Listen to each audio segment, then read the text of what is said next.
everybody. Good morning, our dear viewers. It is an amazing morning, being a Wednesday, and I know a lot of you are still working outside there, and I'm really happy to be here today with you guys and to educate you. Again, this is a Farmers Media where we connect, learn, and grow.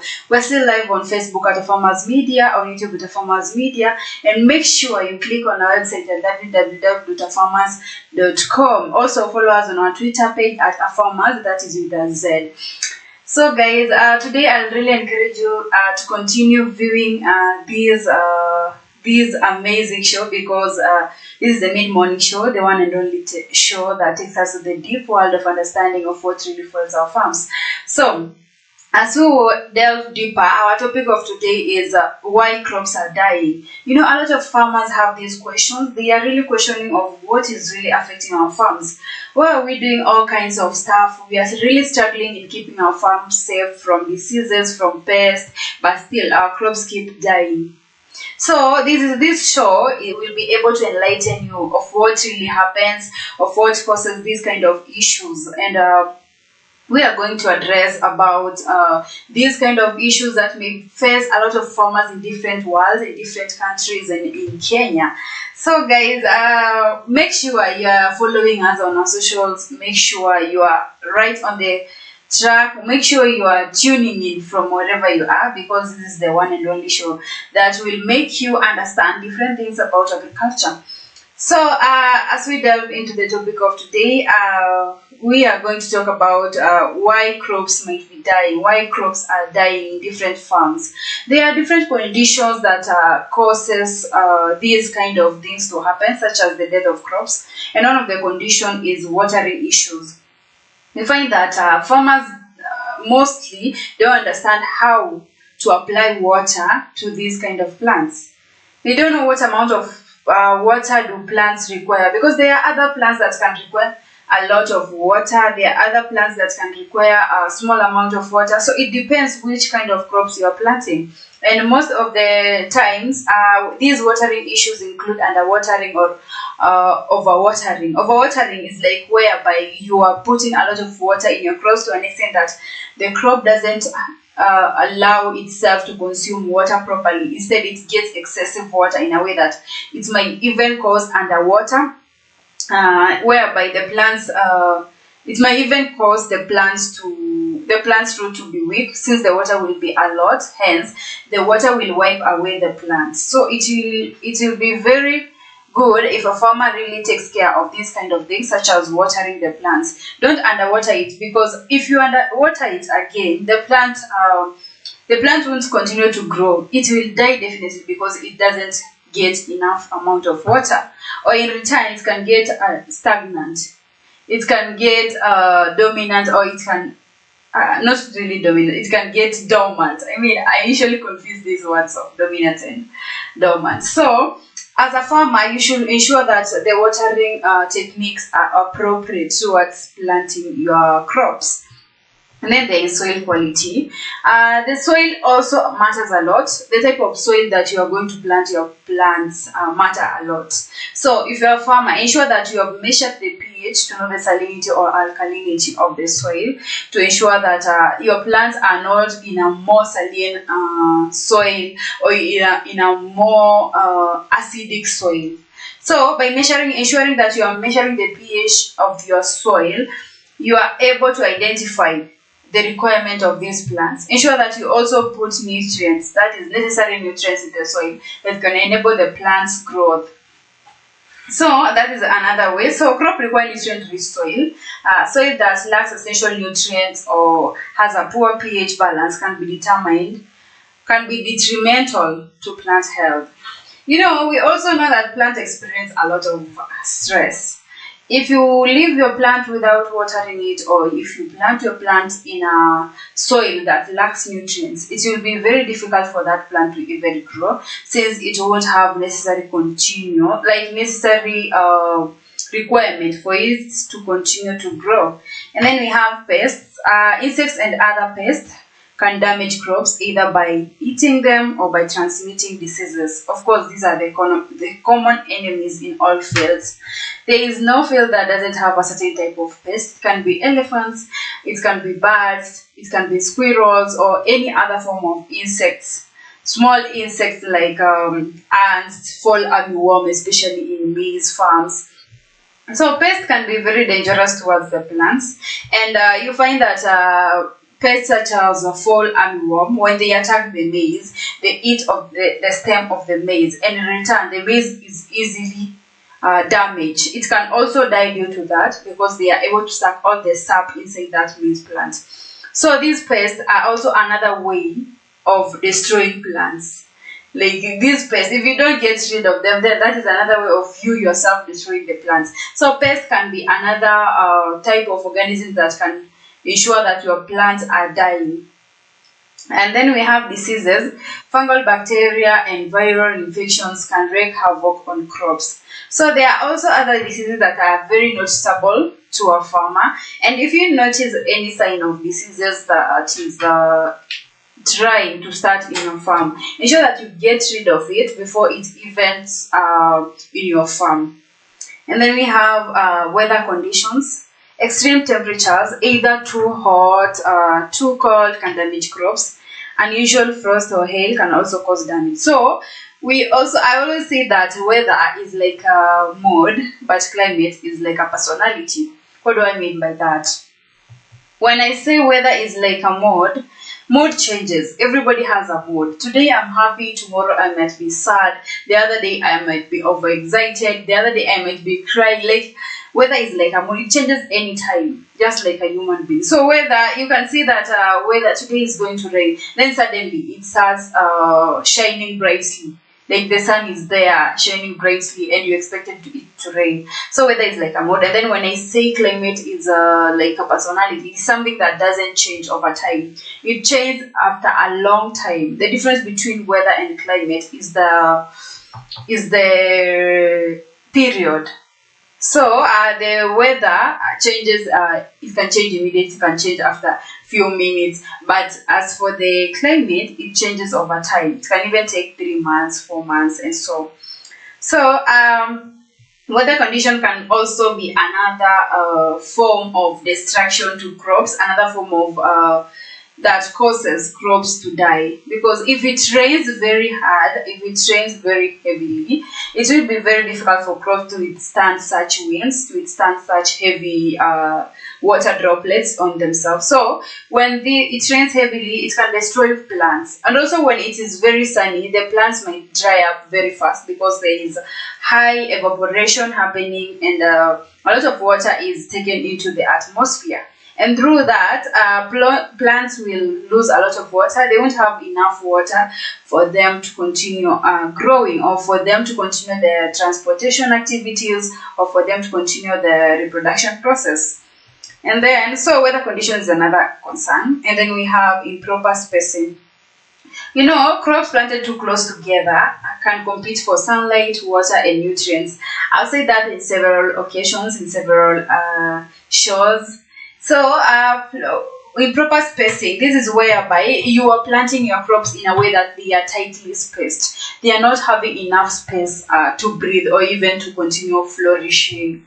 So, if you plant your crops close to each other, first of all, there will be spread of diseases and spread of pests and diseases. First of all, because it will be very easier, for example, for a caterpillar to move from this crop to another because the crops are closely spaced.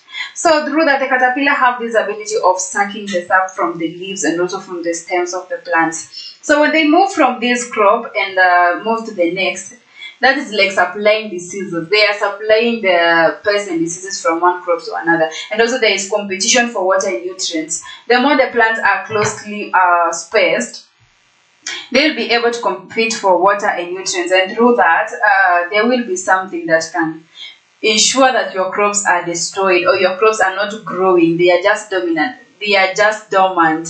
They don't grow. So also ensure that the spacing matters. It depends different kinds of crops. There are other crops that need to be spaced closely. They don't need space. There are other crops that don't need space, but there are other crops that space is very necessary to them. So, for example, it is very necessary to space your maize plants because you will also ensure that there is no competition for nutrients. And if you decide that you want to close to identify crops that you can't be able to put space, then there are other grasses. Like you can, for grass, it is not necessary to space them because you just take the seeds and sprinkle them on trenches or wherever, and then they are able to grow. But as for other plants like maize, it is necessary because even, first of all, it's not also about spread of diseases or competition of nutrients only. During harvesting, maybe there is a farmer who prefers using machinery during harvesting. And when you use machinery in a maize farm where the crops are closely planted, they don't have any space, it will be very difficult for even the machine to harvest these crops because there is no space for it.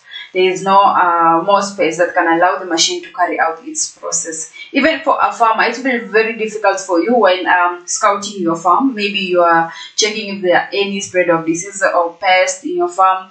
You know, it's very irritating trying to remove the leaves of the maize plant so that you can pass there. So, improper spacing is another way of destroying your crops because through that they will compete for nutrients, they'll compete for everything, even for the sunlight, because there are other crops that can grow faster than the others. So the taller plants might prevent the shorter plants from getting sunlight directly. So through that your crops can die immediately. Like, not even immediately, it can take time, yes, but that is a sure bet that your crops are going to die if you have done improper spacing. Then we have weeds. Weeds can outcompete crops for resources. Just like they said, I'll always encourage to use drip irrigation because through drip irrigation, you can be able to take water directly to the root of the plants. There is no evaporation, there is no competition from the weeds because the weeds won't have that time to compete for the water with the plants because the water is directed to the roots of the plants. But if you practice something like other types of irrigation methods, maybe the sprinkler irrigation, it will be very easy for weeds to grow because through that they'll grow near your plants, and if they grow near your plants, there is high chance of them competing for water and nutrients with your plants, and through that you find that the weeds are very many in your garden or your shamba compared to the plants you planted. So another one is we have chemical damage. Over-fertilization or the misuse of pesticide can harm crops. So chemical damage is another form of destruction of crops because there are other farmers and as farmers we do mistakes, we are prone to mistakes, and sometimes we find ourselves doing these kind of mistakes. Maybe you've used the method of fertigation, and whereby you mix the chemicals with the fertilizers with water and then use drip irrigation to supply the fertilizers to the plants. So when you use this fertigation method, you find that you have used a lot of fertilizers. So the plants will start drying, and through that you lose a lot and your crops will die because they have been given a lot of fertilizers that are even more and not necessary for them. So if you give them a lot of fertilizers, they will die, of course. So that's why we always say that too much of something is poisonous. So as a farmer, ensure that you have consulted an expert, you have researched a lot about this method of fertigation, or you have researched about this application method of fertilizers so that you won't end up destroying your crops. So again, guys, we're still live on Facebook at Farmers Media, on YouTube at Farmers Media, and make sure you click on our website at www.farmers.com. Again, this is Farmers, where we connect, learn, and grow. So guys, make sure you send in your questions. If you have any questions, if you have any comments or any concerns, make sure you click on our comment section and send them. And then we have poor seed quality. All seeds or seeds stored under poor conditions might not germinate well or produce weak plants. So you also have, as a farmer, you have to consider the seed quality. If you go to the market Ensure that you are buying something that has a good reputation, something that you are familiar with. You're sure that I planted these seeds last time and they did really well, and I'm going to buy the same seeds, or I'm going to change the seed to another type of seed. But ensure that you are looking out at that seed. Look at the quality. Is it a seed that has high quality or a low quality seed? If it's a high quality seed, then good for you, because high quality seeds produce high quality crops. And then we have pollution. Air or soil pollution can adversely affect crop health. It is essential to carefully observe the symptoms exhibited by the dying crops to pinpoint the exact cause. So, once identified, appropriate measures can be taken to address the issue and revive the crops. So, another one is pollution. So, air or soil pollution can really affect your crop health, because there are other crops that can't grow in a soil that is polluted. Maybe there are peppers. The peppers are not even peppers, the nylons are mixed with in the soil. So it will be very difficult for the roots of your plants even to penetrate, or the plastics are under the soil. The soil is polluted, it contains plastics, every kind of things, metals. It will be very difficult for your plant to continue struggling. It will be very difficult for your plant to continue growing such kind of soils, because they are polluted. So there is no need of them continue growing such soils, so they will end up dying. So as a farmer, consider the type of soil you want to grow your crops in. Consider the type of environment. Is it clean? Is it healthy for your plant growth? And then we have improper sunlight. Every plant has specific sunlight requirements. Placing a plant that needs full sun in the shade or vice versa can affect its growth and health. That is just like a human being. There is a baby and then there is a mother. So you can tell me that you are going to give the mother, you give the mother milk and then give the baby maize, the githeri. It will be very weird. So you have to ensure that everyone requires the necessary conditions. You can take the plant that needs shade to the shade, and take the plant that need to be planted where they require a lot of sunlight, and then make sure you plant them where they can get this enough sunlight. Because if you do vice versa, then your crops will die. That is another thing that a lot of farmers don't know, and they usually assume that they can change it. They can do it vice versa. So that can be another reason why your plants keep dying. And then we have soil compaction. Hard compacted soil can restrict growth and limit the amount of water and nutrients the roots can absorb. You know, when we are digging our farms, or when we are plowing our farms, there are always other particles that are very huge. They are very huge in a way that it will be very difficult for a plant even to emerge in the ground during the germination process, because these are compacted soils. They are very heavy. It can't be even possible for a plant to continue penetrating, and through that the crops will die. So ensure that you are breaking these compacted particles in your farm. Break them in a way that they are neat, they are uniform, so that during the germination process it will be difficult for your plants to grow. They will grow very fast, and they will grow very healthy. And then we have poor drainage. Waterlogged soil can suffocate plant roots and promote fungal diseases. So ensure that your soils are in a way that they are compacted. They are in a way that they are not waterlogged. So during the planting period, ensure that you have prepared your land in a way that there is nothing like waterlogging. Or also the type of soil you plant your crops also matters. You can't tell me that you are going to plant your crops in sandy soil. Sandy soil are waterlogged very easily. So if you plant your crops in maybe loam soil and you plant your crops there and they strive very well, then you did a really good job. But also ensure that your soil is not waterlogged. The drainage is good. You can also observe your crops while they are in the field. Observe the root they are growing in. If they are growing in a place where there is a lot of water, the water is being drained very fast. It will be very difficult for plants to transport this water to various parts of their stems or of their bodies.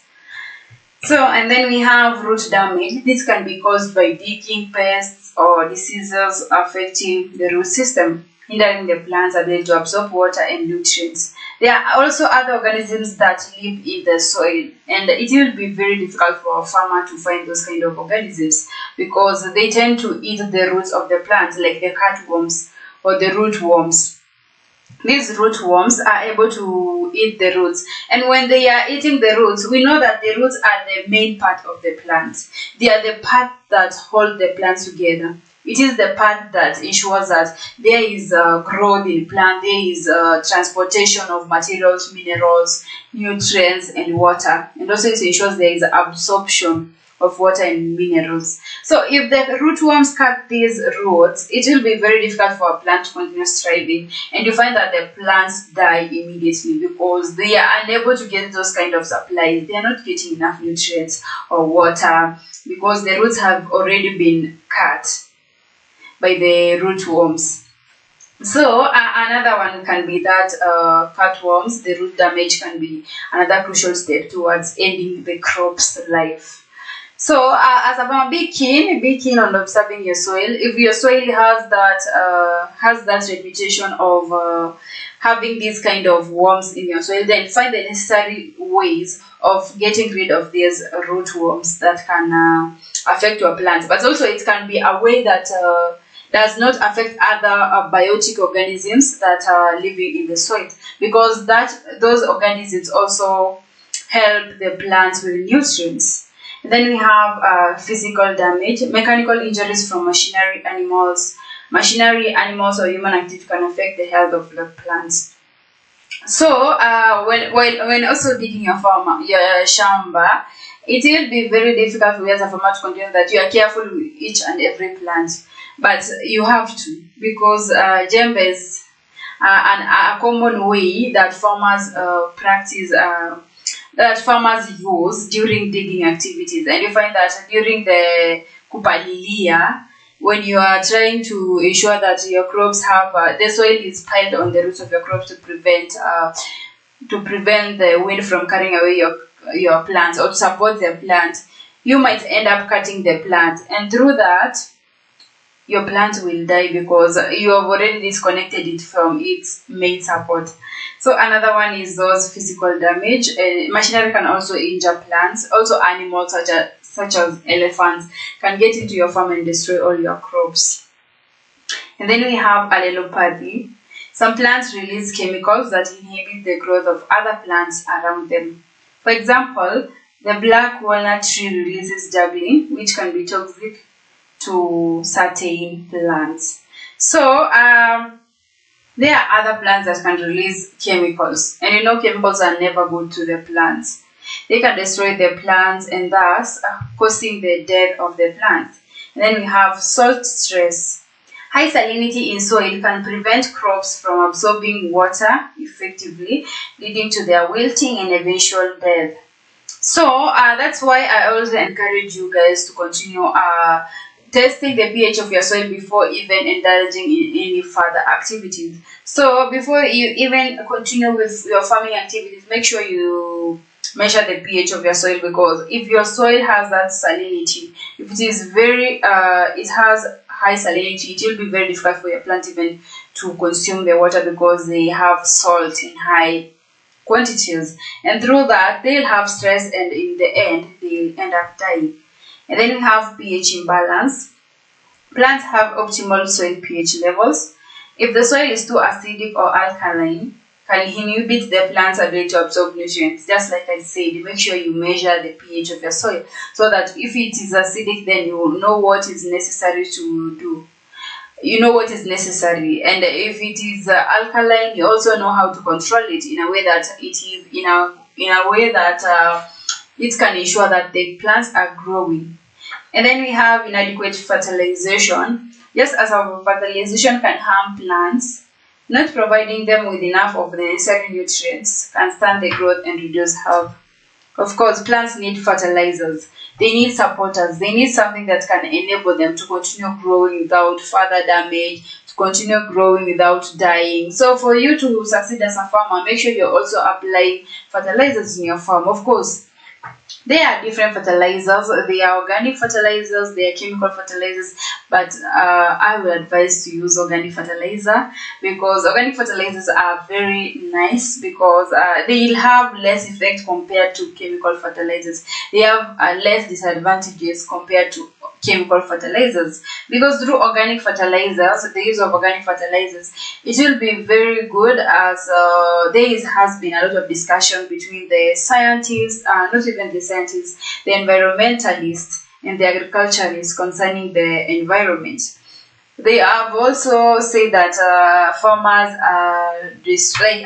are polluting the environment, maybe through the use of chemical fertilizers, of which some of it is very true, because there are other farmers that use excessive fertilizers in their farm, and in the end they cause harm to aquatic life, to the environment, because some fertilizers are very they smell really badly. They have bad odor, and also there are other fertilizers that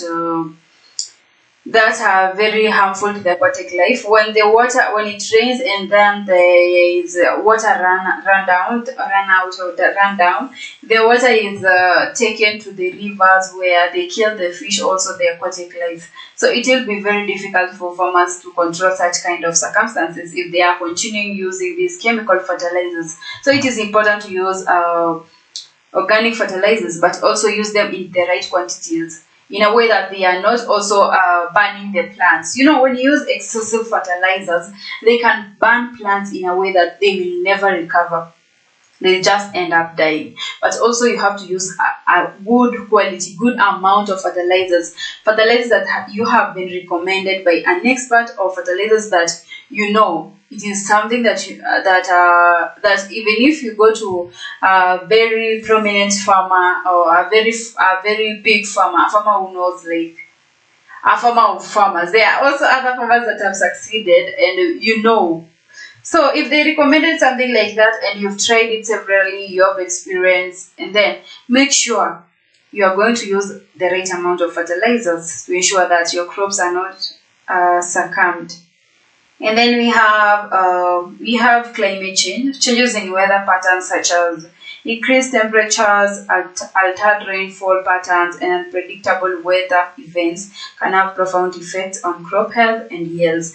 So we all know that climate is very difficult to predict climate, because we never know.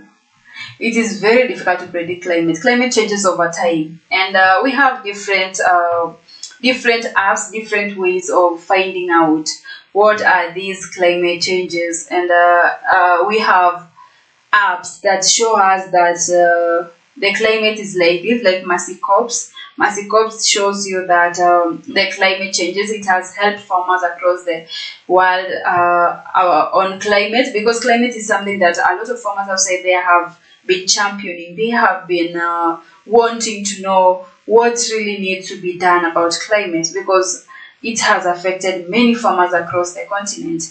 So changes in weather patterns, such as increased temperature, can also affect crops in a very bad way, because the crops can die due to high temperatures. There will be high evaporation, and they won't have enough water for their processes. And then when there is altered rainfall patterns, then plants will also dry. They don't have enough water, so it will be very difficult for farmers to cope with such changes. And then, so identifying the precise cause or combination of causes affecting your crops is crucial. So other assessment, possibly involving soil tests, observation of weather patterns, and consultation with agricultural experts, can offer insights and guidance on rectifying the situation.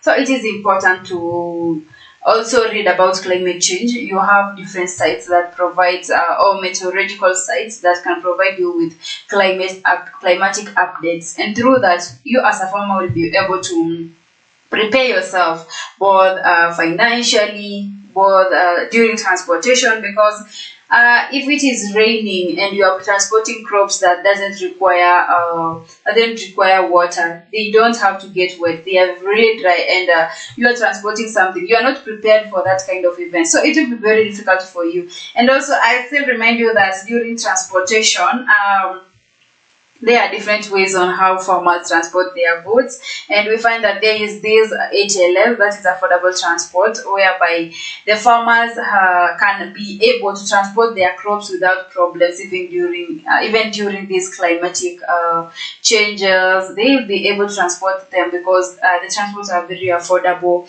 and they will be able to move their products from one place to another without further complications. So it will be very difficult for farmers during transportation if they don't have a good means of transport. But through HLS, they will be able to transport their goods without further complications.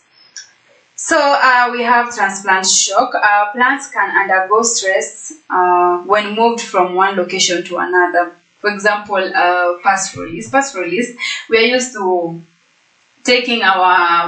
transporting our animals from one place to another. It's not like transporting, we just walk with the animals. We move from one place to another. That's why a lot of people outside there don't realize the fact that a lot of animals tend to get stressed. They get this transplant shock due to the movement.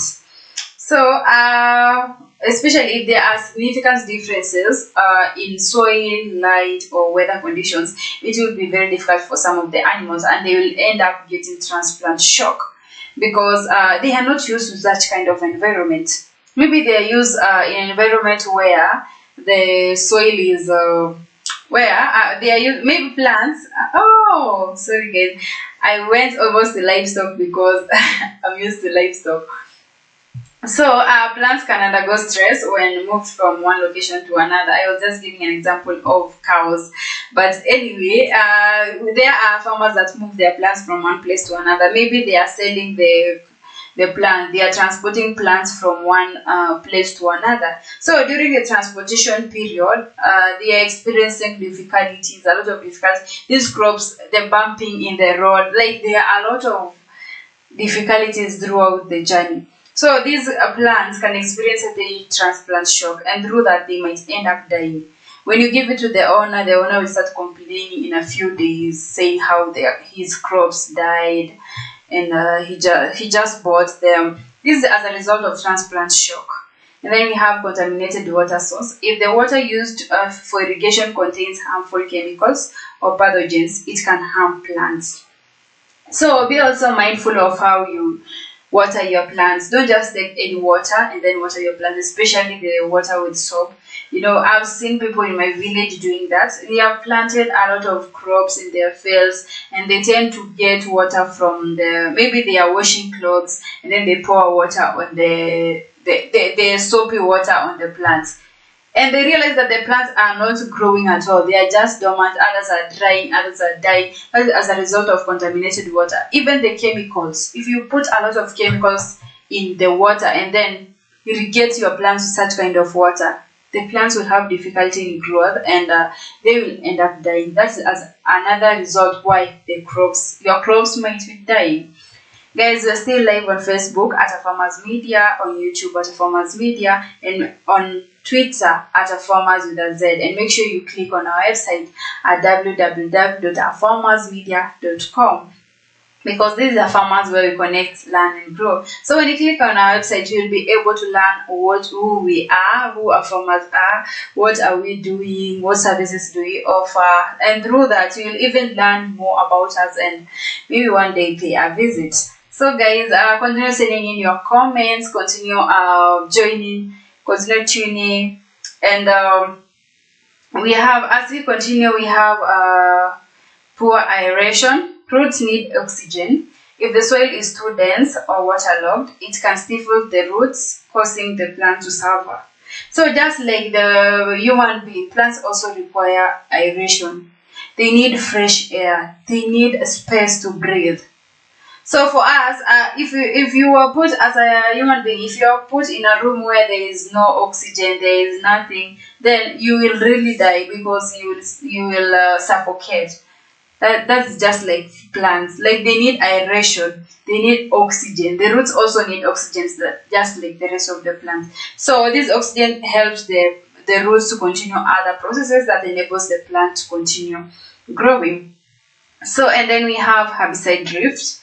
Herbicides used in nearby fields or gardens can drift with the wind. affecting other crops unintentionally. So there are also herbicide drift. You might not be using herbicides. Maybe a farmer who is nearby you is using herbicides. So they can drift with the wind, because when applied in such kind of fields and then the wind blows and your farm is nearby, they can take these herbicides to your plant. So and through that they can affect your crops unintentionally. So that's another cause of why your crops might be dying. If you realize that your crops are dying and you are not doing any of the above things that I have mentioned, it can be this herbicide drift, because it is unnoticeable. You can't notice very easily. You can't see the wind coming and then bringing the herbicides in your farm. But as long as there is a farmer there who uses a lot of herbicides on his farm, and then the wind blows, these herbicides can drift to your farm and it can harm your plants, but unintentionally. And then we have growth regulators. Sometimes the misuse of plant growth regulators can adversely affect plant growth. So make sure that you're using growth regulators that you are recommended with the expert or someone who is very keen, who knows how to really use this kind of growth regulators, so that you can't harm your plants in any way. Guys, I've talked a lot, I've told you a lot of points, but right now I need to take a short break, and after that I'll be back and we will continue.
Welcome back, our dear viewers. This is Farmers Media, where we connect, learn, and grow. Continue watching us on Facebook at Farmers Media, on YouTube at Farmers Media, and make sure you click on our website at www.farmers.com. Through our website, you'll be able to learn a lot about Farmers Media, what we do as a farmers, the services we offer, and many other things about Farmers Media. But first of all, I'll still encourage farmers during the transportation of plants. You require a good transport. You require transport that can never fail you, because here with us we have ATLS, that is Affordable Transport Logistics Services, whereby they offer affordable prices to farmers. They ensure that the farmers get good transportation. They ensure that the plants or the animals or anything that farmers are transporting are reaching their place safely without any further distraction. So through HLS, farmers are able to get affordable prices. They are able to afford the transport. They get affordable transport whereby they won't have further challenges towards the transportation. So guys, back to the topic of the day where we were talking about why crops are dying. And I've mentioned several other things, including contaminated water, pests and diseases, and many other things. And we are back to continuing to why your crops are dying. But also in this episode, in this segment, I'm going to tell you about other preventive measures. What can farmers do to prevent such kind of things from happening to their plants? Or now that you have learned about what might be the cause of the death of your crops, it will be very good for me also to provide you some of the solutions or some of the preventive measures that you can implement to ensure that your crops are not dying. So we have temperature fluctuations. Just like I said earlier, sudden temperature changes can shock plants, especially if they are not acclimated. So temperatures can also change, and there are other certain plants that doesn't require high temperatures, or other plants doesn't require low temperatures. So through temperature fluctuations, it can be another cause of why your crops are dying. Then we have micronutrient imbalance. While major nutrients like nitrogen, phosphorus, and potassium are often discussed, plants also need micronutrients in small amounts. A deficiency or excess can harm them. So as well as we need a lot of microorganisms in our soils, because we know that they are very beneficial to our plants. They also they cause a lot of processes in the soil. Maybe they are causing decomposition to take place very fast. They are also providing other nutritious benefits to the plants. But we also need a minimal amount of enough amount of microorganisms. You don't need a lot of them because they can cause destruction to the plant because they are not balancing with the plant. And then we have inadequate crop rotation. Growing the same crop in the same place year after year can deplete the soil of nutrients and increase the risk of pest and disease.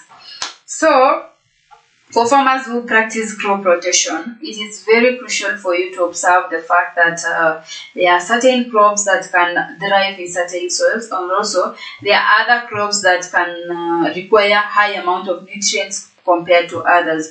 So during the crop rotation process, you should consider the type of plants you are planting in different pieces of land. If you have maybe 3 pieces of land, or you have divided your land in 3 pieces, maybe the first piece, let's name it A, B, and C. If you planted wheat in the first, or let's say you divided your plants in 4 pieces. So the first 2 pieces you planted wheat and maize in these pieces, and then in the other pieces you planted beans and maybe what? You planted beans and cassava or something else. So during the rotation period, ensure that you are rotating the legumes with these other type of plants that require high nitrogen or that require high carbon. So for plants like wheat, they require a lot amount of energy. They require a lot of energy for them to continue growing. They require nitrogen. And plants like legumes are nitrogen fixing, and they can fix nitrogen very fast to the soil. So if you rotate these crops, you put the wheat in place of you put the wheat and maize in place of beans, and then you take the beans and place them in like vice versa. It will be very good for your plants because there will be good changes. So you also have to rotate your crops nicely in a way that it is organizable. It is in a way that you are following the protocol.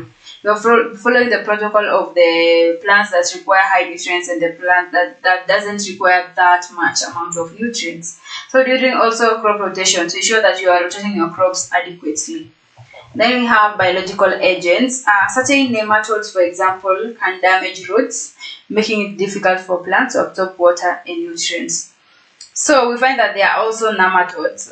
These are biological agents. They can also make it difficult for plants to absorb water and nutrients because they damage the roots of the plants. And when they damage the root of the plant, there are no other process that can take place if the roots of the plants are damaged. So this can be another cause why your crops are dying.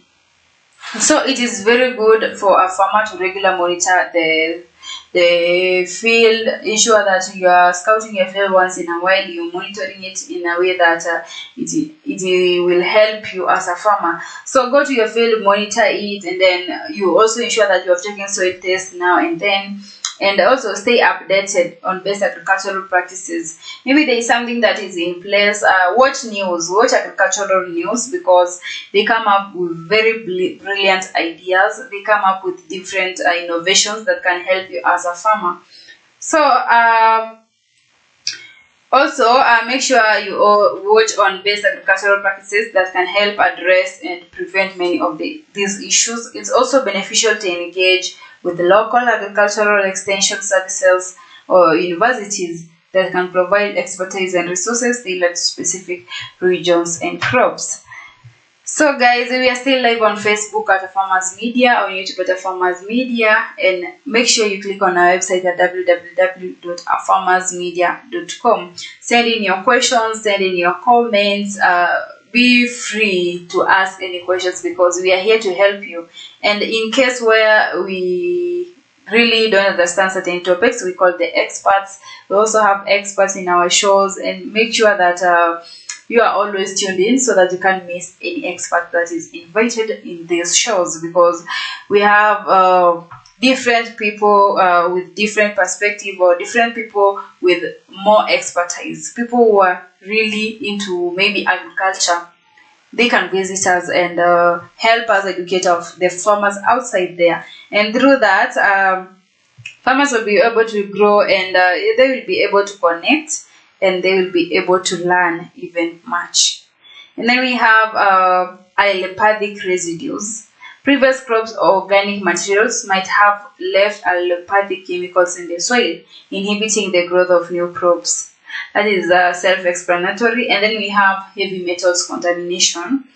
Accumulation of heavy metals like lead, mercury, and cadmium in the soil can be toxic to plants. So there are other metals that can really accumulate in the soil, and through that the plants won't even have enough support. They won't have the courage to continue growing, because these kind of metals can prevent them from growing.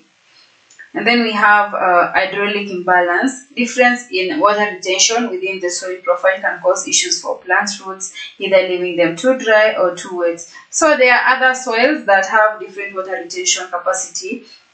Other soils have the ability to retain water for long, and that will enable the plants to continue absorbing water, but other soils cannot retain water for long, So if they do that, it will be very difficult for plants to absorb water, because the water is drained very fast, and through that the roots can get very dry, hence leading to plant death. And then we have predation. Animals such as deer, rabbits, or birds might be eating or damaging the crops, especially the maize farms.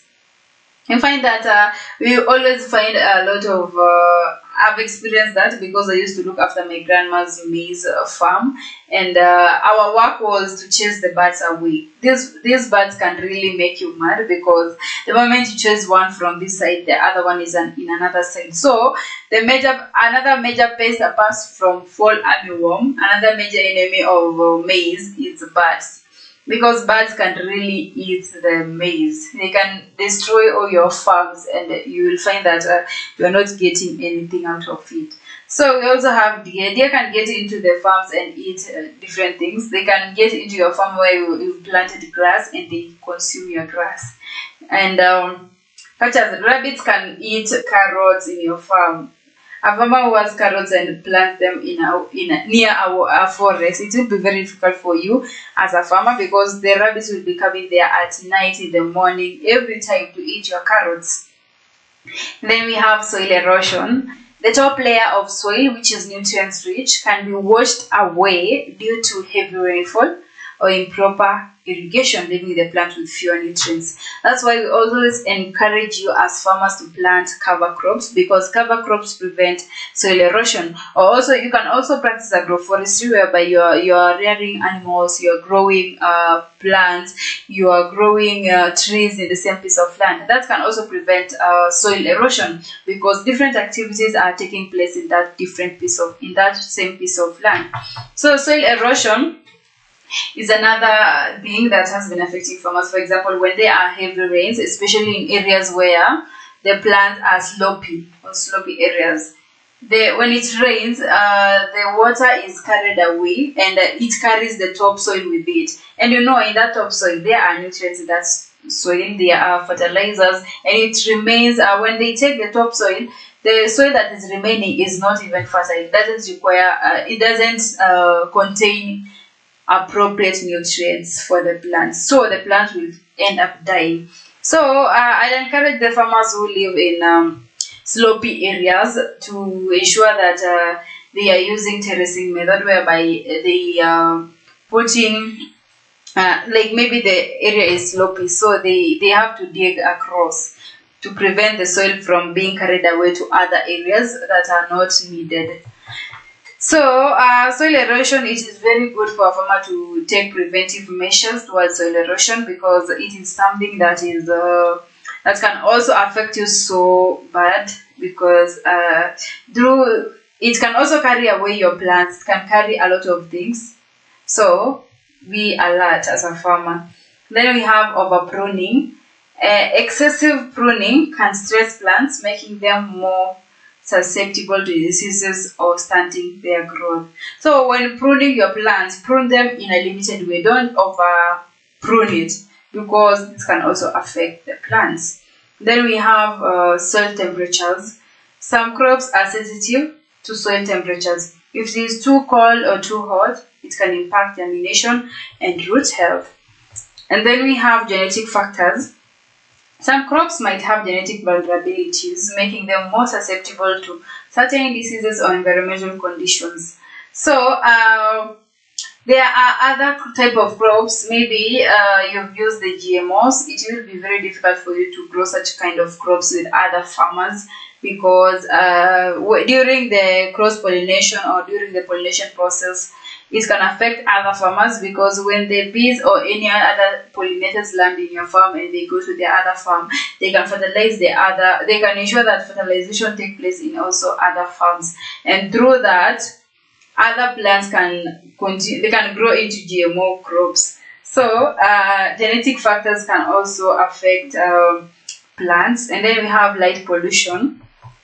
In areas with significant artificial lighting during the night, some crops can become confused about their growth cycle. Yeah. There are other crops that are being transported to other areas, to other parts of the country. For example, people who transport certain crops from Kenya to maybe USA. It will be difficult for this kind of crops, because we are already used to, during this time, we experiencing sunlight, and then at night we sleep. But in the USA, it is vice versa. Right now it is daytime here, but there it is night. So when the plants are taking that kind of place, they can get confused, and through that they can die. Then we have atmospheric pollutants. Harmful pollutants in the atmosphere like sulfur dioxide or ozone can damage crops, especially when concentration are high. So in the atmosphere there are also other pollutants, and through that plants can also get damaged. So addressing crop health issues requires a holistic approach by understanding the specific needs of each crop, and being proactive in monitoring and managing potential resilience and productivity of their managing potential threats. Farmers can improve their resilience and productivity of their plants. So it's also essential to stay informed about new agricultural research and technologies that might offer solutions to emerging challenges. So there have been new technologies that have been invented through precision agriculture, and it has helped farmers across the continent. It has helped them in different ways, and I always insist on people using drones because drones is something that has become really common. It is a new technology that some of the farmers are practicing, and it's a good way of ensuring that you are monitoring your farms at your comfort zone. You're just flying your drones around, and through fronts, it will be very flexible for a farmer who wants acres and acres of land. Maybe someone who wants 10 acres of land. It will be very easy for you to monitor your farm through the use of drones, because through the use of drones, you'll be able to identify areas that are infested by pests. You'll be able to identify areas that there is low water retention capacity, or you will be able to also identify areas where the drainage is very poor. So through the use of drone, it is another new technology. They can also use satellite. So there are different technologies, and as a farmer outside there, make sure you are aware, you are informed on these kind of things that you can use against that you can use to prevent your crops from dying. So we have prevention is often the best strategy for ensuring healthy crops, and I'm going to tell you some of the methods of preventing these kind of circumstances, such as the things that destroy your crops or things that ensure that your crops are dying. So one of the preventive measures is crop rotation. So rotating crops can prevent high soil depletion, and reduce the buildup of soil-borne diseases and pests. So the moment you rotate your crops from one piece of land to the next piece of land, it will be very difficult for pests to continue following your crops to that field, because they are used to these fields, they are manifested there. But the moment you rotate your crops and bring a new crop and introduce a new crop to that piece of land, the pest will also be confused, because they are not used to this kind of crops, and through that you are breaking the pest cycles. So that is another preventive measure to prevent you from to prevent the crops from dying. You should practice crop rotation. And then we have integrated pest management, that is IPM. This approach uses a combination of methods, including biological, cultural, and chemical, to manage pests in an environmentally friendly way. So you can also use this kind of approach because it is environmental friendly. You can't be able to destroy environment like intentionally, because there are other methods that can destroy environment intentionally, especially the use of excessive chemicals. Then we have companion planting. Planting certain crops together can help deter pests or boost growth. So for instance, marigolds can deter nematodes. So you can decide to plant different plants for companionships. You find that there are other farmers that are practicing gene editing, whereby they are able to edit the plants. They are able to take genes of different plants and combine them and grow them in their farms. Or other farmers can be able to combine them in a way that they are growing gene editing plants and other normal plants in one field.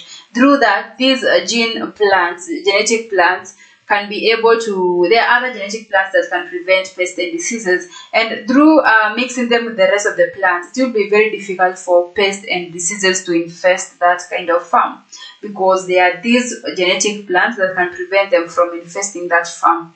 So these genetic plants can chase away the other pests and diseases that can have intention of harming the farm or the crops. So companion planting such as marigolds, marigolds are very how can I say, are very good friends to farmers. Just like I said in the previous article, there is this farmer who used to grow marigold, because marigold is a weed. It's a weed that certain farmers don't like, and they tend to destroy it when they find it in their farm. But there are other pests that can be deterred by these marigolds. So it is also important to identify certain types of weeds that can be useful to you as a farmer. Yes, they might be competing with your plants, but are they destroying crops and diseases? Are they destroying diseases and pests in your farm? So marigold is one form of weed that you can use to control pests and diseases from your farm. So we have cover crops. We also have these farmers, like I said in the previous article, who was using certain type of weed to create it was what? Yeah. To create herbicide or pesticide, to create pesticide, but it was organic, completely organic. He just used the weed, combined it with water, and ensured that it is concentrated enough, and then use the knapsack sprayer to spray her plants. So that's another form of way. So find ways of utilizing these weeds to your benefits. Then we have mulching. This can conserve moisture, regulate soil temperature, and suppress weed growth.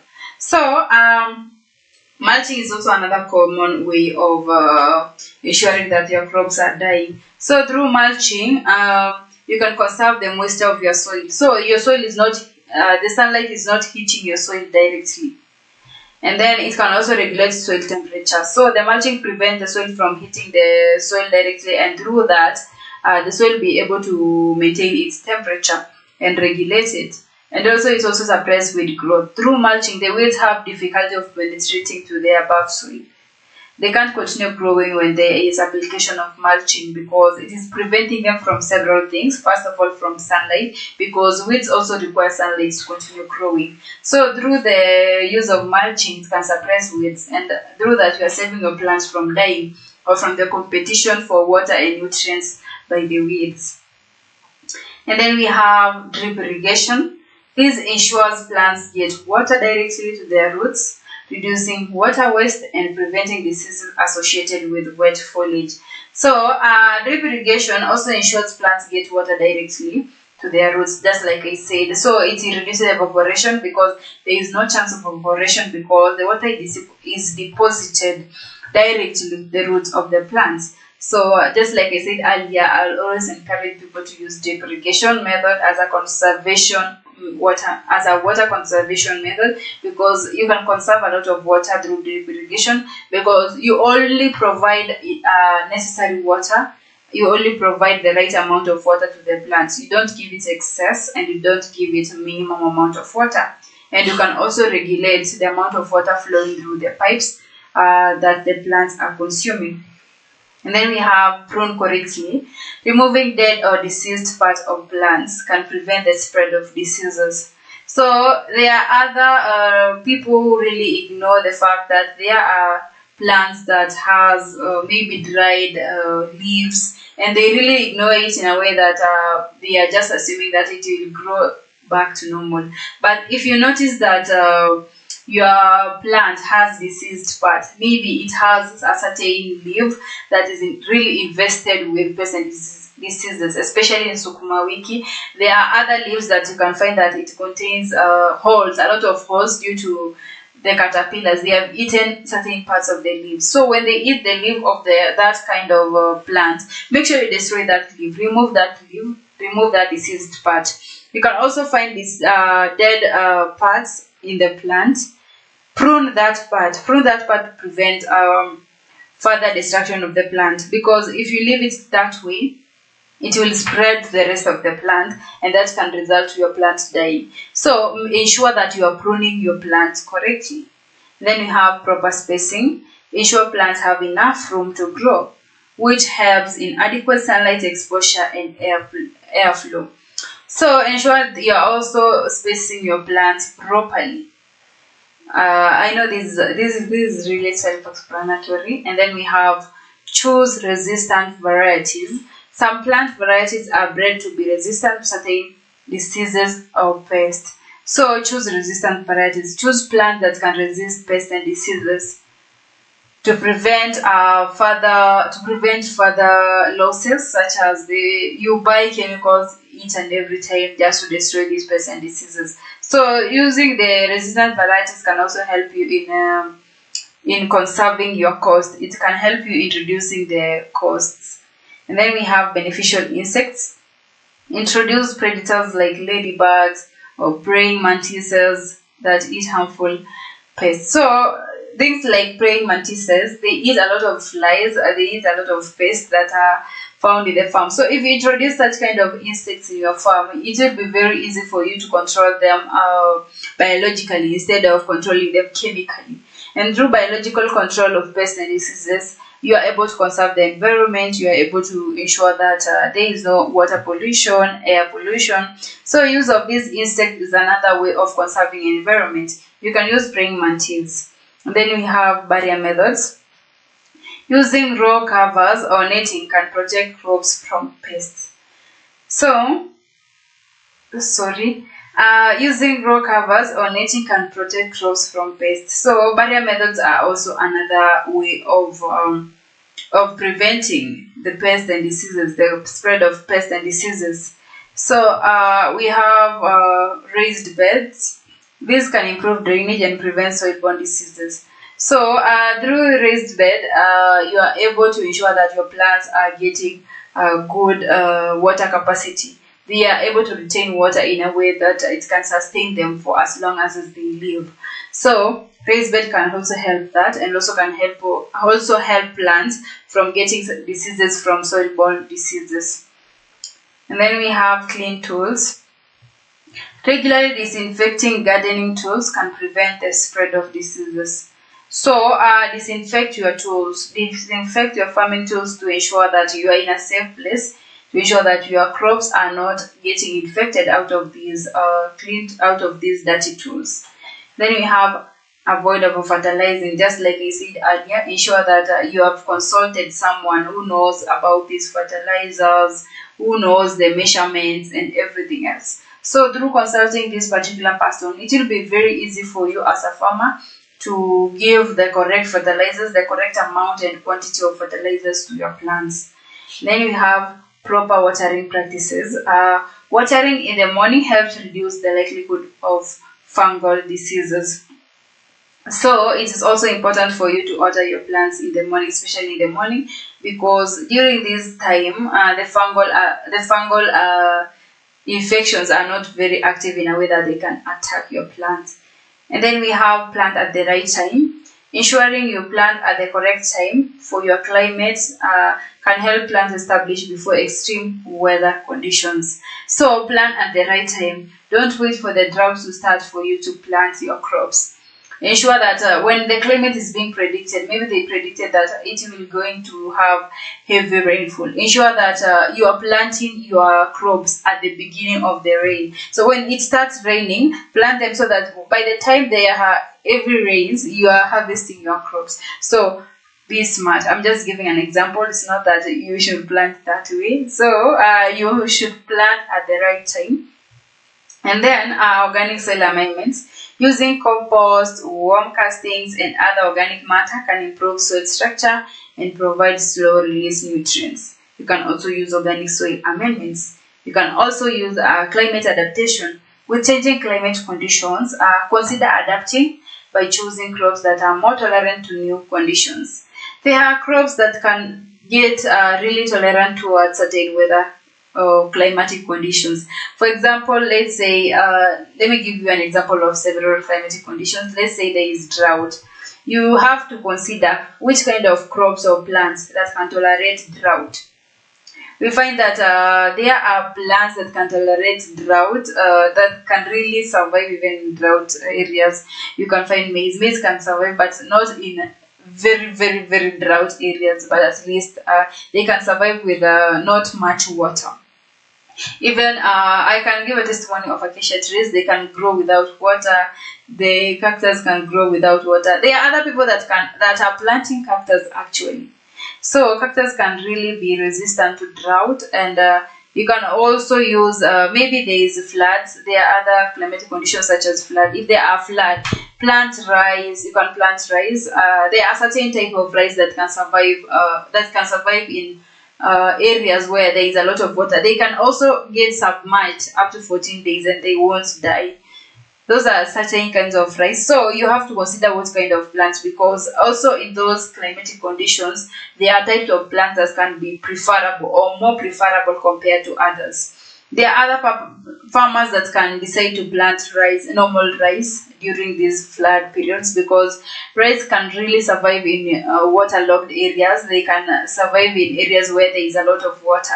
But there are other farmers that can ensure that can even get genetic rice, a rice that can also survive, withstand these harsh environmental conditions or harsh floods. So during climate adaptation, you have to adapt to plants that can adapt to certain climatic conditions. If it is drought, then you have to plant such kind of crops that can resist drought. Or if it is floods, then you have to plant crops that can be adaptable to floods. And then we have agroforestry. Incorporating trees into crop fields can provide shade and a lot of things. So agroforestry in another form of ensuring that your crops are dying. Because when you grow trees, maybe you've grown trees in your farm, maybe timber trees, because that is what a lot of farmers grow in their farms. When you grow timber in your farm, those trees, you grow trees in your farm, you keep livestock, and you keep livestock, and also you grow certain kind of crops in your farm. It will be very good for you as a farmer. It will be very beneficial for you as a farmer, because first of all, the trees will provide you not only shade but also provide you firewood.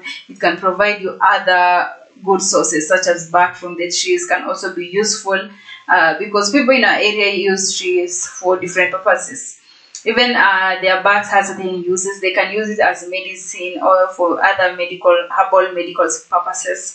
So through trees, you can get a lot from the trees, and also from the animals can also benefit from trees, and trees can benefit from the animals. Let's give an example.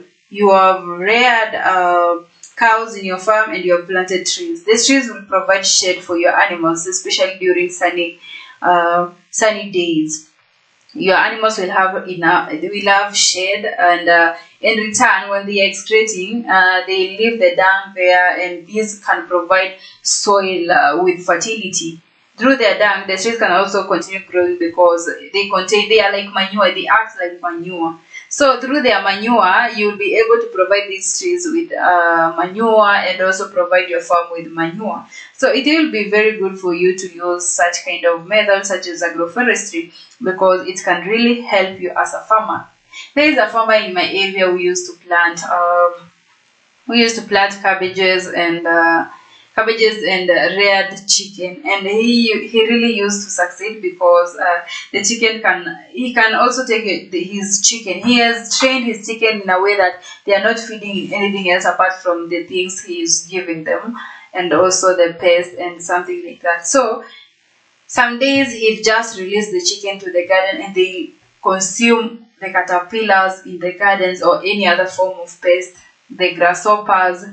So it was really beneficial for him. So for you as a farmer, you can also practice agroforestry, where you can plant crops there, you can rear animals, and also you can also plant trees.